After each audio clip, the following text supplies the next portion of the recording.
रसूल करीम सल्लल्लाहु अलैहि वसल्लम ने इरशाद फरमाया, क़यामत की सबसे बड़ी निशानियों में से एक निशानी ये है कि क़ुर्ब क़यामत में कत्ल व गारतगिरी आम हो जाएगी, जैसा कि आजकल हो रहा है।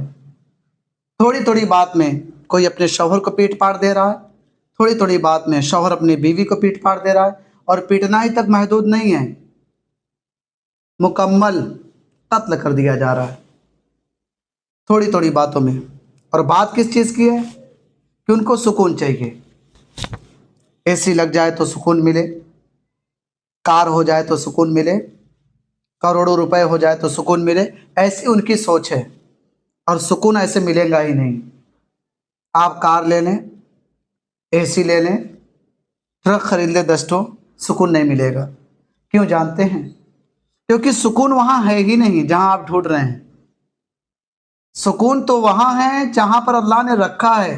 अल्लाह ने सुकून अपने जिक्र में रखा है। जिसने अल्लाह का जिक्र किया उसी को सुकून मिलेगा, और जो अल्लाह का जिक्र नहीं करेगा उसे सुकून कहीं नहीं मिलेगा। पूरी दुनिया में घूमते फिरो दोस्त, सुकून नहीं मिलेगा। अमेरिका चले जाओ, जापान चले जाओ, इंग्लिस्तान चले जाओ, कश्मीर की वादियों में चले जाओ, सुकून नहीं मिलेगा। लोग सोचते हैं कि दरिया किनारे बैठ जाएंगे सुकून मिलेगा, कहीं सुकून नहीं है। हाँ, अगर जिक्र वहाँ पर अल्लाह का कर रहे तो वहाँ सुकून है। चाहे वो दरिया का किनारा हो, चाहे वो साहिल समंदर हो, चाहे वो खेत खलियान हो, चाहे वो दुकान हो, चाहे वो मकान हो, कहीं पर अगर अल्लाह का जिक्र होगा तो सुकून मिलना शुरू हो जाएगा। ये जो महफिल होती है ना, इसमें सुकून कितना मिलता है, लेकिन सुकून वाली महफिल होनी चाहिए, तब सुकून मिलेगा। वरना नाहक के लिए उठे तो वो तलवार भी फितना, ऐसा ही मामला हो जाएगा। तो सुकून कहाँ मिलेगा? अल्लाह के जिक्र में, अल्लाह की याद में, अल्लाह की बात में, उसके इरशाद में, कुरान में, रब के फरमान में। ऐसे ऐसे वाक़यात आंखों के सामने नजर आते हैं कि दिल दहल जाता है। थोड़े थोड़े बातों में मैंने कत्ल होते देखा है, पढ़ता हूँ अखबारात वगैरह के मुशाहिदात मेरे पास हैं। अभी मैंने सुना कि एक बच्चे ने मंचूरियन के चक्कर में अपने नानी का कत्ल कर दिया। आप सोचिए, छोटी सी बात थी ना। उनके नानी का कहना था कि बेटा, अच्छा, उसके नानी को जो कत्ल किया कि उसमें बच्चे का भी हाथ था और उनकी माँ का भी हाथ था, यानी बेटी और बेटे ने मिलके एक बूढ़ी औरत का कत्ल किया, क्योंकि उसे बाजार का खाना पसंद नहीं था और इन लोग को बाजार का खाना पसंद था।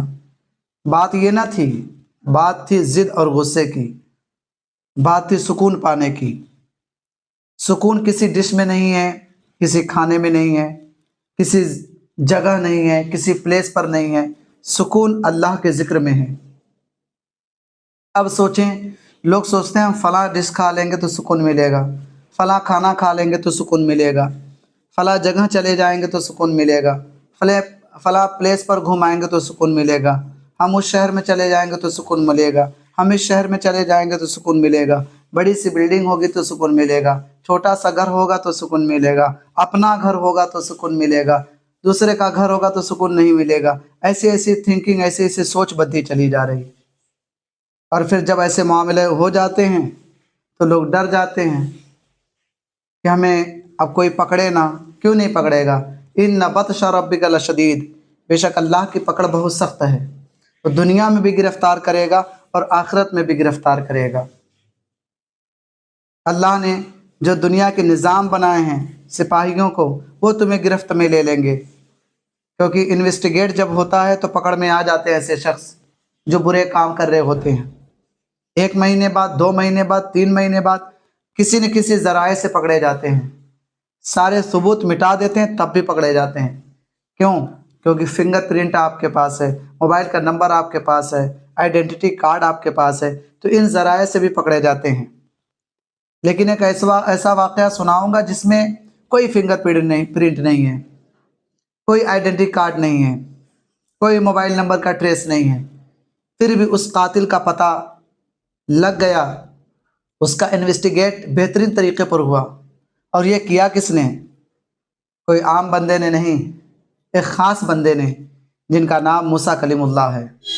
हज़रत मूसा कलीमुल्लाह के ज़माने मुक़द्दस में, मुक़द्दस ज़माना कहूँगा, उस वक्त भी ऐसे हालात थे कि लोग लालची पैदा होते थे और लालच के पादाश में किसी न किसी को कत्ल कर देते थे। तो एक शख्स ने अपने चचेरे ज़ात भाई को कत्ल किया, इसलिए कि उसके कत्ल के बाद हमें सुकून मिलेगा, हमें पैसा मिलेगा, और जब पैसा मिलेगा तो हम सुकून हासिल करेंगे। तो जब उसे कत्ल कर लिया गया, उसे कत्ल कर दिया उस शख्स ने, तो बड़ा डरने लगा कि हमें कोई ना पकड़े, टेंशन में रहने लगा, वावेला करने लगा, मुद्दाई बनकर दावा करने लगा, बाहर आकर शोर मचाने लगा। बहुत सारे लोग इकट्ठे हो जाते हैं उसको पकड़ने के लिए। सुनो गौर से, हज़रत मूसा कलीमुल्लाह का ज़माना था, एक शख्स ने अपने चचेरे ज़ात भाई को कत्ल किया था और वो डरने लगा कि हमें कोई पकड़े ना, कत्ल भी करूं और कोई पकड़े ना। तो शोर करने लगा बाहर आकर कि किसी ने इसको कत्ल कर दिया है। तो उस वक्त fingerprint, identity card, mobile number का ट्रेस नहीं होता था। तो बड़े परेशान हो गए लोग। हज़रत मूसा कलीमुल्लाह अला नबीना अलैहिस्सलातु वस्सलाम के पास आए। हज़रत वही रख दे अभी, माशाअल्लाह, अल्लाह ताला आपको सलामत रखे। मेरे प्यारे भाई हैं, मोहब्बत करते हैं। जी जी, नहीं आएगी इंशाअल्लाह, माशाअल्लाह, बड़ी मेहरबानी। अल्लाह, वालेकुम अस्सलाम व रहमतुल्लाह। तो हज़रत मूसा कलीमुल्लाह अला नबीना अलैहिस्सलातु वस्सलाम उस मोहल्ले में आए जहाँ पर कत्ल का वाक़या हो चुका था। तो आपने कहा इसका पता लगाया जा सकता है, इसका इन्वेस्टिगेट मैं करूँगा। तो कहने लगे कैसे करेंगे? मैं अल्लाह से पूछ के बताता हूँ। कोहे तूर पर जाते हैं, इधर आ जाएं, इधर बैठें सामने, आओ ना इधर। हज़रत मूसा कलीमुल्लाह कोहे तूर पर जाते हैं। कोहे तूर एक पहाड़ है ना, तूर का पहाड़। किसका पहाड़? तूर का पहाड़। उस पहाड़ पर जाते हैं और पहाड़ पर जाने के बाद अल्लाह से अर्ज़ करते हैं, अल्लाह तबारक व तआला, हमारे यहाँ एक कत्ल हो चुका है और उस कातिल का पता लग नहीं रहा है। तो अल्लाह ने कहा ऐसा करो, जाओ अपने मोहल्ले वालों से कह दो कि एक गाय ज़िबह करें, और गाय ज़िबह करने के बाद उसके गोश्त का टुकड़ा उस मकतूल को मारें, यानी जो कत्ल हो चुका है उस मुर्दे को मारे, वो मुर्दा ज़िंदा हो जाएगा और ज़िंदा होकर बता देगा किसने कत्ल किया है। जब ये बात हज़रत मूसा कलीमुल्लाह अपने गांव में आके बताते हैं लोगों से कि एक गाय ज़िबह करो, उसका गोश्त का टुकड़ा लेके इस लाश को मारो, इस मुर्दे को मारो, तो ये मुर्दा ज़िंदा होकर अपने कातिल का नाम बताएगा, जिसने इसको कत्ल किया है, जिसने इसका मर्डर किया है। तो लोग कहने लगे मजाक कर रहे हैं, ये मजाक की बात है, ऐसे कैसे बता देगा? गोश्त के टुकड़े से मारेंगे तो कैसे बता देगा? हालांकि ये मजाक लग रहा है, लेकिन मजाक नहीं था। हज़रत मूसा कलीमुल्लाह ने कहा मैं मजाक कर रहा हूँ तुमसे, मैं फालतू बातें करता हूँ, मैं पैगंबर हूँ, फालतू बातें करूँगा? तो लोगों ने कहा अच्छा ये बताओ कि वो गाय कैसी होनी चाहिए? आपने फरमाया ऐसी गाय होनी चाहिए जो ज़्यादा बूढ़ी ना हो और ज़्यादा बच्ची ना हो, बीच में हो। फिर कहने लगे उसका रंग कैसा होना चाहिए? हज़रत मूसा कलीमुल्लाह ने कहा उसका रंग पीला होना चाहिए। फिर कहने लगे और कैसी गाय में कैसी खूबी होनी चाहिए? आपने कहा गाय ऐसी होनी चाहिए जो कभी ज़मीन में काम न करी हो, यानी आज़ादी से घूमती फिरी हो, कभी खेत न जोता हो, कभी खेत में काम न किया हो। अब वो लोग गाय ढूंढने के लिए निकले, लेकिन ऐसी गाय मिल नहीं रही थी। एक मर्द सालेह थे, बहुत अच्छे इंसान थे। तो उनका इंतकाल जब हो रहा था तो उन्होंने एक गाय छोड़ी थी जंगल में, और अल्लाह से कहा था ऐ अल्लाह ताला, मैं एक गाय छोड़ के जा रहा हूँ, मेरा छोटा सा बच्चा है, जब मैं मर जाऊँ तो इस गाय की हिफाजत आप करिएगा, और जब मेरा बच्चा बड़ा हो जाएगा तो ये गाय मेरे बच्चे को दे दीजिएगा, ये गाय मेरे बच्चे को दे दीजिएगा। अब उसका बच्चा जवान हो चुका है इधर, और ये लोग गाय को ढूंढ रहे हैं। गाय का बच्चा भी बड़ा हो गया और वो बच्चा भी बड़ा हो गया जो उसका बच्चा था। तो उसकी माँ ने कहा बेटा जंगल चले जाओ, तुम्हारे वालिद जब दुनिया से जा रहे थे तो तुम्हारे लिए एक गाय छोड़ी थी, जाओ जंगल में चले जाओ और जंगल में जाकर कहना अल्लाह का नाम लेकर कि जहाँ पर गाय हो मेरे पास आ जाए। अब वो बच्चा जंगल में गया और जंगल में जाकर कहने लगा गाय जहाँ भी हैं आप अल्लाह का नाम लेकर चले आए। तो गाय अल्लाह का नाम लेकर उसके पास चली आई। उसने गाय को पकड़ लिया और अपने घर लेकर चला आया। माँ ने कहा बेटा ये जाओ मार्केट में यानी बाजार में इसको बेच दो ताकि कुछ पैसे मिल जाए। जब वो बाजार में गया तो माँ ने रोक कर कहा बेटा जब बाज़ार में जाना तो पहले बाज़ार में जो सौदा होगा उसका मशवरा मुझसे ले लेना, बगैर मशवरे के कुछ बेचना मत। तो बच्चा जब बाज़ार गया तो एक ख़रीदार आया। उस ख़रीदार ने कहा, मैं इस गाय के 6 दिनार दूंगा। कितना? 6 दिनार। उसकी कीमत 3 ही दिनार लगती थी उस वक्त के ज़माने में। तो बच्चे ने कहा, ठीक है, मैं मम्मी से पूछ के आता हूँ। तो ख़रीदार ने कहा, अगर मम्मी से पूछोगे तो मैं नहीं ख़रीदूँगा। कहा, बगैर मैं मम्मी से पूछ के बेच ही नहीं सकता। लड़का बड़ा फर्मा बरदार था, अपने घर आया और मम्मी से पूछने लगा। मम्मी ने कहा, बेटा बड़ी अच्छी बात है, आपने मुझसे पूछ लिया, आप फिर चले जाएं और जाकर देखें अब क्या मामला है। तो फिर गए तो वो ख़रीदार ने कहा कि अब मैं इसके 12 दिनार दूंगा, अब मैं इसके 12 दिनार दूंगा, लेकिन शर्त यह है कि तुम अपनी मम्मी से नहीं पूछोगे। तो उस बच्चे ने कहा, मैं बगैर मम्मी से पूछे बेच ही नहीं सकता। तो कहने लगे, ऐसे क्यों कह रहे हो? कहने लगे, मैं जा रहा हूँ अपनी मम्मी से पूछने। फिर आए अपनी मम्मी से पूछने के लिए कि मम्मी, एक ख़रीदार है जो 12 दिनार में ख़रीद रहा है। तो उनकी मम्मी ने कहा, बेटा वो कोई आम बंदा नहीं, वो फरिश्ता है। सुभान अल्लाह, जाओ उसके पास, उसे उसी तरह दे देना। जब वो लेकर आए तो उन्होंने कहा कि आप ठहरें, आप मुझे न बेचें, इसकी कीमत बहुत लगने वाली है, क्योंकि बहुत सारे लोग तुम्हारे पास इस गाय को ढूंढते हुए आ रहे हैं। क्योंकि वो लोग को गाय चाहिए था, समझ रहे हो बात ना? तो वो लोग गाय ढूंढते हुए आए। तो इन फरिश्ते ने कहा था कि इसकी कीमत इतना लगाना कि गाय का जितना बड़ा खाल होगा, गाय की खाल बड़ी होगी, तो खाल में जितने सोने आएंगे उतना सोने की कीमत लगाना। सुभान अल्लाह। तो बच्चे ने कहा, ठीक है। उधर से गाय लेने वाले आए बनी इसराइल के लोग, जिनको कातिल का पता लगाना था। उन्होंने कहा, बेटा गाय बेच रहे हो? कहाँ, बेच तो रहे हैं, लेकिन इसकी कीमत, इसके खाल के अंदर जितने मतलब सोने आएंगे उतना हमको चाहिए। तो तकरीबन 1 क्विंटल से ज़्यादा ही सोना बनेगा। तो 1 क्विंटल सोना देकर वो लोग गाय खरीद के लेके चले गए। पहले तो बहुत नानुकुर करते रहे कि बहुत महंगा है, बहुत महंगा है, लेकिन मूसा कलीमुल्लाह ने कहा, बेटा ख़रीद लें वरना आप मिलेगा नहीं। तो वो लोग ख़रीद कर लेकर चले गए और जाकर उस गाय को ज़िबह किया, और ज़िबह करने के बाद जब उसका टुकड़ा उस मुर्दे पर मारा तो मुर्दा ज़िंदा हो गया। सुभान अल्लाह।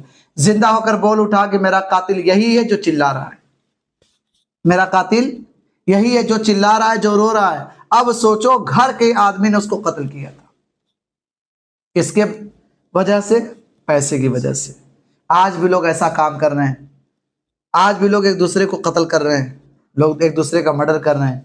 क्यों? क्योंकि वो सोचते हैं कि मेरे पास पैसा हो जाएगा तो सुकून मिलेगा। दोस्त, सुकून कहीं नहीं है।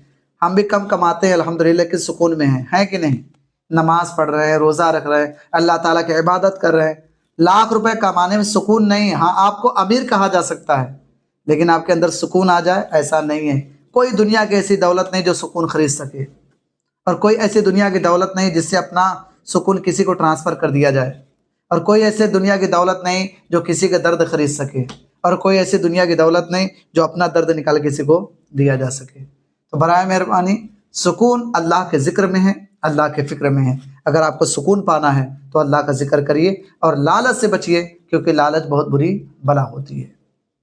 चलें, बात आ गई तो बताता चलूँ कि एक आदमी एक औरत, दोनों का निकाह हो गया, दोनों साथ में रहते थे। तो आदमी रोज़ाना पेशाब करता था, बिस्तर पर पेशाब करता था।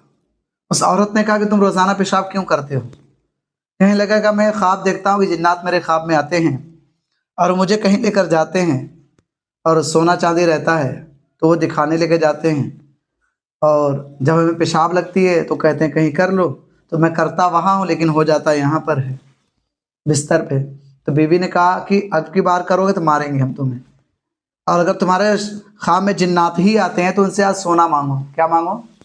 सोना चांदी मांगो। कहा, ठीक है, आज सोना चांदी मांगूंगा। रात हो गई, फिर बंदा सोया और ख्वाब में जिन्नात आए।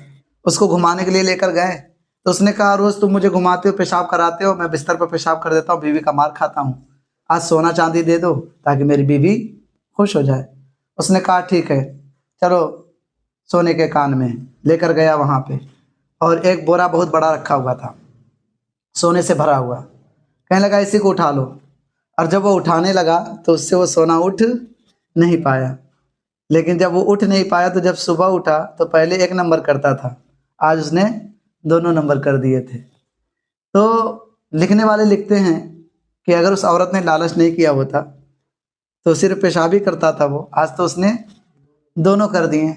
इसलिए लालच करने वाले हमेशा ऐसी जगह जाके गिरते हैं जहाँ पर दुर्गंध भी आती है और बदनामी भी मिलती है।